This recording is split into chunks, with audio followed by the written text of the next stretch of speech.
Hari ini gue ngebaca berita yang menurut gue tuh agak bikin gimana gitu ya. Agak bikin gimana gitu. Cuman, cuman, menurut gue sih biasa aja, beritanya biasa aja. Cuman, apa ya? Cuman menurut gua kalau gua bacain ini berita bikin lo agak gimana gimana gitu. Yaitu tentang seorang pria yang ngejual istrinya ke orang lain, lalu divideoin. Gue akan bacain sebentar lagi beritanya. Sebelum lo ngedengar itu, sebelum kita bahas tentang ini, gue pengen ngasih tahu sama semua mutan yang denger ini, untuk jangan lupa nonton digital download gue di kurangterkenal.com. Di situ kalian bisa nonton pertunjukan sulap gua yang udah gua lakukan tanggal 18 April kemarin. Itu di situ gua membuktikan sama teman-teman bahwa gua melakukan pertunjukan telepati tanpa menggunakan trik sulap. Harganya cuma 35.000. Kalian bisa akses sekarang ke kurangterkenal.com. Silahkan. Oke. Nah, ini dikutip dari Detik News, yaitu prostitusi online pria Cianjur videokan istri main dengan pelanggan. Ismet Slamet nama penulisnya, dan Detik News, Senin 20 Juli 2020. Cianjur.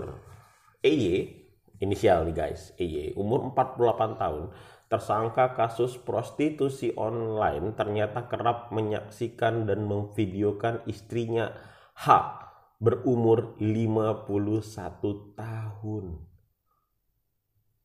What the fuck? 51 tahun.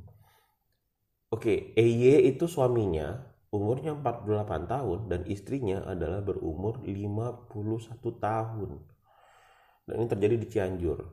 Saat berhubungan badan dengan pria hidung belang, aksi gila EY mengabadikan aktivitas seks itu berujung layanan trisam.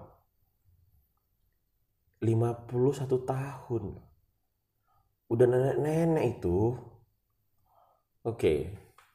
Pusing kepala awak dengerin bah.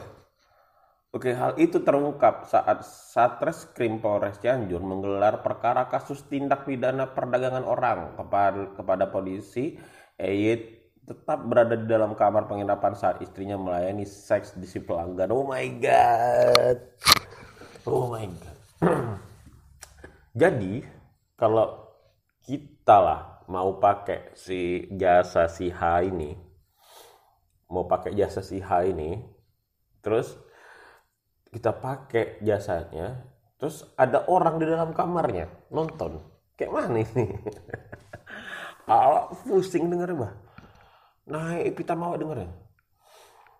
Kepada polisi, tetap berada di dalam kamar penginapan saat istrinya melayani seks dengan pelanggan. Saya di dalam kamar, lihat istri saya main dengan pelanggan. Tamunya juga tidak risih. Saya juga tidak masalah melihat istri saya dengan pria lain. Oh my god. Aduh.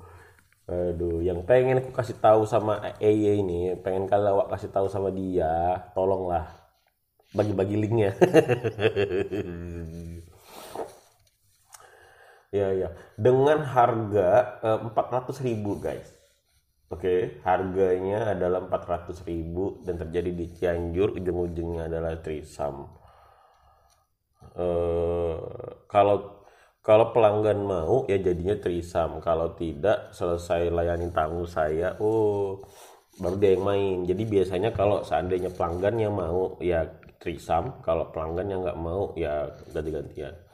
Hanya main bertiga aja, sesama sesama jenis tidak. Oh, oke, berarti itu homo tidak ya. Ini kayaknya ada penyimpangan seks sih kalau memang awak lihat ini. Sementara dari pengakuan hanya jual istrinya, tapi kami akan mendalami. Kayaknya ada kainan seks sih memang kalau dari sini. Memang suami bejat jual istri tawarkan layanan trisam, polisi kejiwaan sehat. Memang namanya kan ini disorientasi ya. Kalau orientasinya itu biasanya memang kejiwaannya selalu sehat-sehat, semua sehat-sehat. nggak ada masalahnya. Tapi mungkin, dan itu terjadi di Cianjur, mungkin mutan-mutan sekalian, kalian para mutan itu mungkin kaget dengar berita ini. Tapi kalau awak nggak kaget juga. Kenapa? Karena itu kan terjadi di Cianjur. Ini kubacakan dulu sama kalian biar kalian tahu dulu kalau ini juga terjadi di tempat lain. Oke, cuma 300.000 suami pengangguran tega jual istri via Twitter Juni 21 2020. Kalian bayangin aja. Harganya 300.000 sampai 900.000. Inisial bernama S di Gresik, Jawa Timur. Oke. Di Gresik, Jawa Timur. Dia jual istrinya gara-gara nganggur. Gara-gara Covid. Jadi dia karena nganggur gara-gara Covid, akhirnya istrinya yang dijual. Awak pun ngeri dengernya, istrinya yang dijual. Ini juga ada, tapi ini bulan Maret tahun 2020. Suami jual istri ke pria hidung belang terakhir digrebek bersama 4 pria setelah 9 kali transaksi. Ini ada AEM, umur 28 tahun, suami yang 9 kali jual istri ke pria hidung belang, terakhir digrebek di sebuah kamar hotel di Tuban bersama 4 orang pria. Gokil. Dari 9 kali jual istrinya ke pria hidung belang, 2 kali ini kayak mana jurnalis ini disebutin namanya? Aku bingung bacanya. Harusnya kan inisial, nggak boleh disebutkan. Ini dari surya.co.id, Surabaya Tribunenews.com. Oke. 9 kali dijual istrinya ke pria hidung belang, 2 kali A melakukannya di hotel yang ada di Kabupaten Tuban, Jawa Timur, sedangkan sisanya dilakukan di daerah lain. Untuk sekali transaksi, A meraup uang 1,5 juta. Namun apabila istrinya melayani 3 sampai 4 orang gangbang, tarifnya mencapai 6 juta. Gokil. Gokil.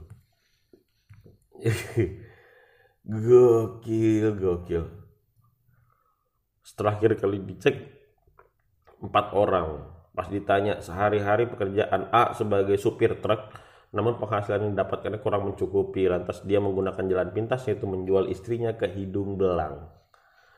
Oke. Nah, korbannya bernama SS, umurnya 23 tahun. Dan dia terinspirasi oleh video viral Vina Garut. Buat Mbak Vina, Anda memang menginspirasi ya. Menginspirasi beberapa. Anda memang pahlawan ya buat beberapa orang yang memang menginspirasi untuk dilakukannya gangbang ini ya. Udah 9 kali dia jual istrinya. Ini bisa dapat 4 juta. Awalnya istrinya menolak, lalu pelan-pelan mau. Oke, awalnya menolak tapi sekarang mau dapat uang ya kan. Nah, sekarang sudah diringkus. Itu tadi yang paling baru itu ada di Cianjur, lalu yang kedua tadi ada di Pasuruan, lalu yang ketiga ini ada di Tuban, Jawa Timur.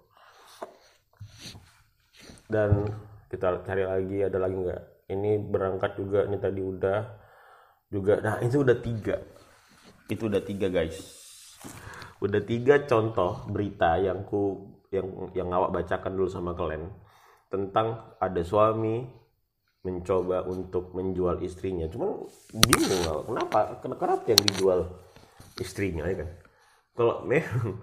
Kalau memang butuh duit kali, kenapa ya dia nggak jual dirinya sendiri? Kan juga banyak yang mau. Ya kan, tante-tante itu kan banyak juga yang mau. Entah adanya istri-istri pejabat, entah nggak ada duitnya kan. Ini mungkin awak nggak tahunya. Mungkin ada istri-istri pejabat yang banyak duitnya, terus memang butuh dia kepuasan pula. Kenapa dia nggak jual dirinya sendiri? Kenapa dia nggak jual alat vitalnya sendiri? Kenapa mesti orang lain yang dijual? Istrinya pula itu, mau pula istrinya. Tapi memang ada beberapa berita yang kalau kita baca ini berita, dia tuh memang istrinya menolak, makanya istrinya sering disebut sebagai korban. Tapi kebanyakan istrinya juga ada yang mau.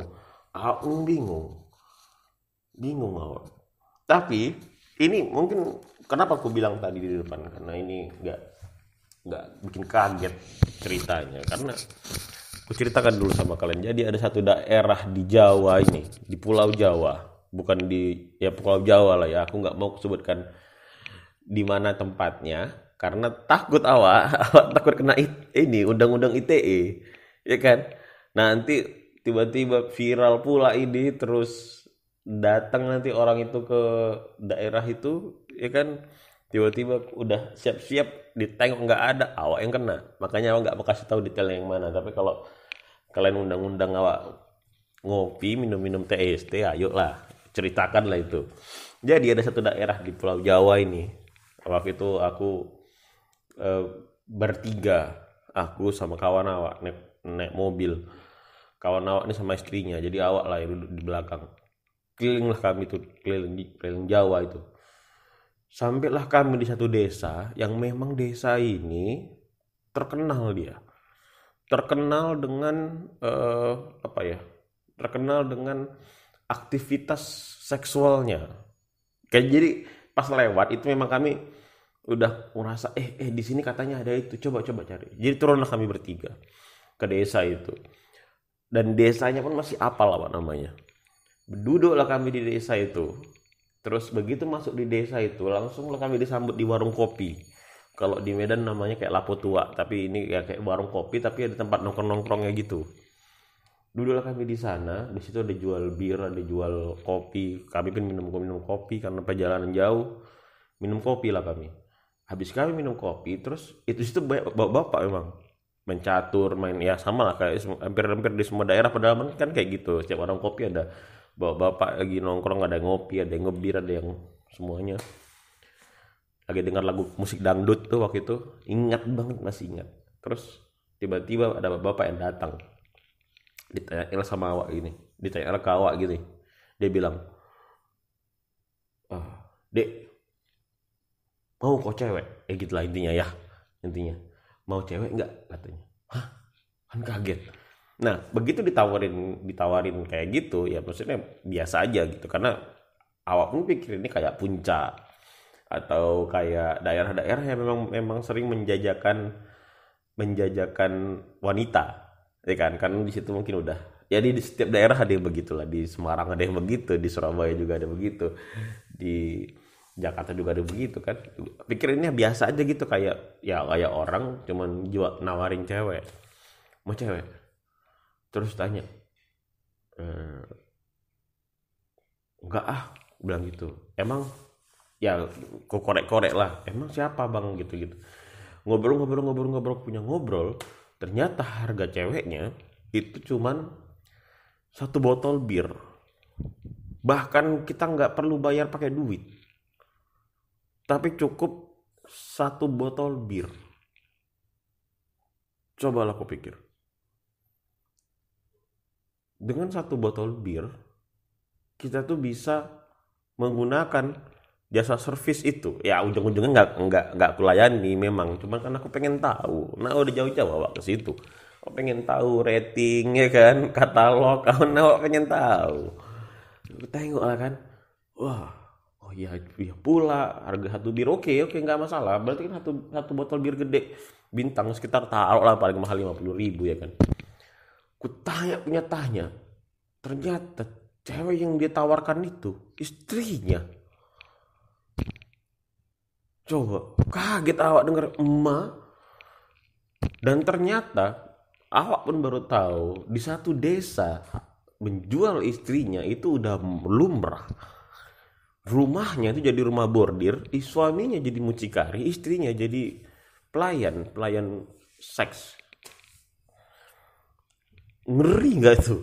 Dan itu udah maklum, di satu desa itu udah maklum, udah biasa gitu.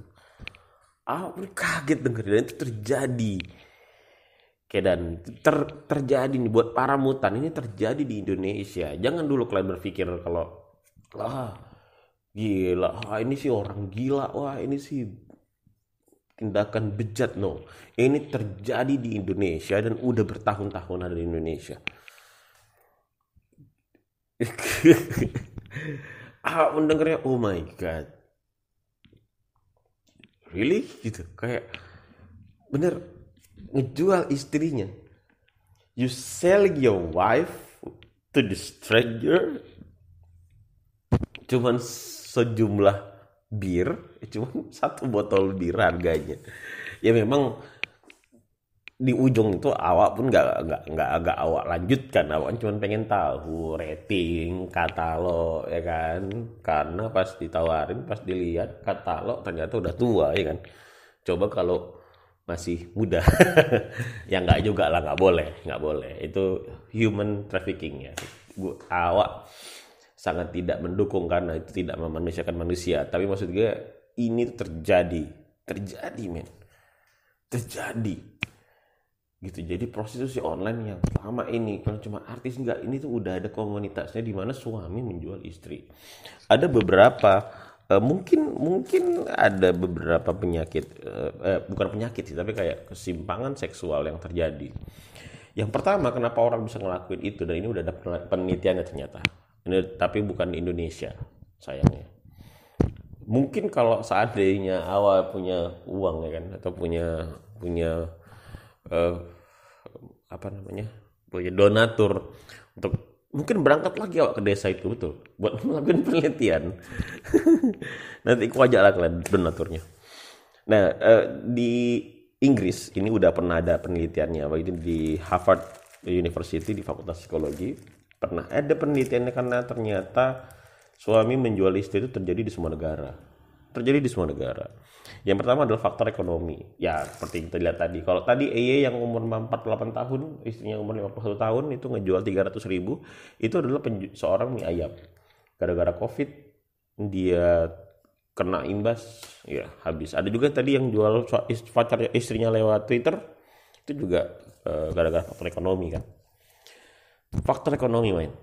Faktor ekonomi. Lalu yang kedua adalah porn movie. Jadi iya, karena fantasi. Selalu ketika nonton film porno ya fantasinya jadi liar. Dan dia pengen nyoba itu, akhirnya diwujudlah istrinya untuk bisa ngelakuin itu, dan that's it gitu. Nah, dan sering melihat porn movie di kategori ini, itu tuh membuat satu penyakit lagi tuh. Nama penyimpangannya adalah cuckold. Maksudnya bukan penyimpangan, salah gua.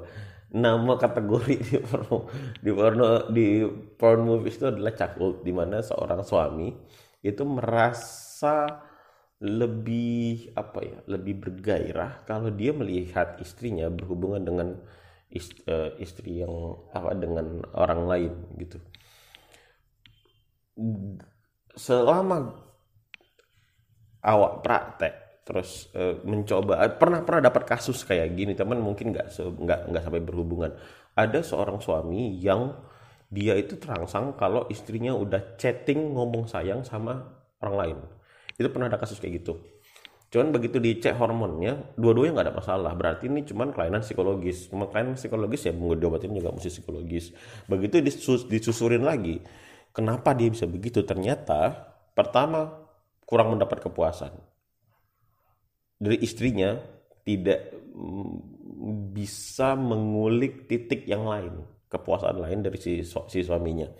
Lalu yang kedua pernah diselingkuhin. Si laki-laki ini pernah diselingkuhin. Dan saya sakit, bikin dia hancur, tapi lama-kelamaan itu menjadi jadi reverse psikologi di bagian seksualnya. Jadi ketika dia pernah diselingkuhin dan dia jatuh dan dia sakit, lalu ini menjadi reverse seksualnya dia gitu. Akhirnya dia jadi suka ngelihat istrinya atau pacarnya itu ketika dia berhubungan dengan orang lain lagi, bisa membuat dia mungkin lebih terangsang. Lalu atau memang ada penyimpangan, yaitu voyeurism, di mana dia bisa lebih bergairah melihat orang lain gitu. Kalau itu adalah penyimpangan seksual yang bisa terjadi di kasus-kasus kayak gini. Cuman yang paling sering terjadi atau yang paling masuk logika adalah ya ekonomi. Ya orang kalau udah lapar, Pak, udah lapar pula, apa semuanya pun gelap di mata ya kan. Mau makan apa gue udah nggak bisa. ekonomi udah masalahnya. Istri dijual lah. Udah nggak mikirin ini waras atau nggak waras lagi. Mengerikan.